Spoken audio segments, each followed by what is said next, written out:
చందమామ ఎదురుగా ఉన్నట్టుంది. నీ చేపలాంటి కళ్ళల్లో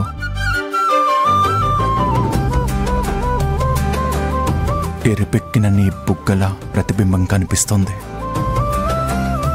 ఆహా, చెన్నయ్య గారు కవిత ఎంత బాగా చెప్పారు. ఏ కుక్టేష్, నువ్వింకా పోలేదా? ఇప్పుడు వెళ్ళిపోతాం చెన్నయ్య గారు.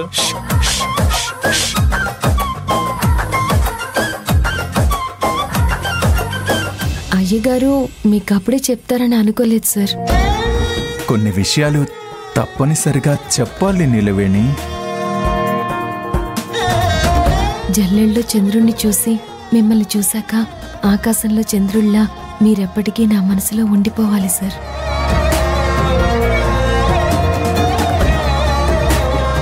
నిలవేణి, ఏం ఆలోచిస్తున్నావు నిలవేణి? ఏం లేదు సార్.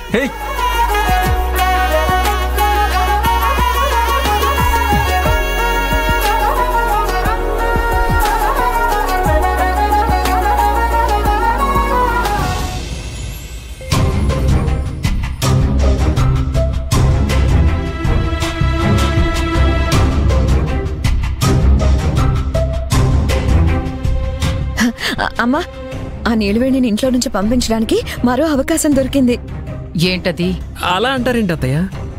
చందమామలో తారక్ కనిపించకుండా ఊరు కనిపిస్తే నీలవేణిని మావయ్య గారే ఇంటికి పంపించేస్తానన్నారు కదా.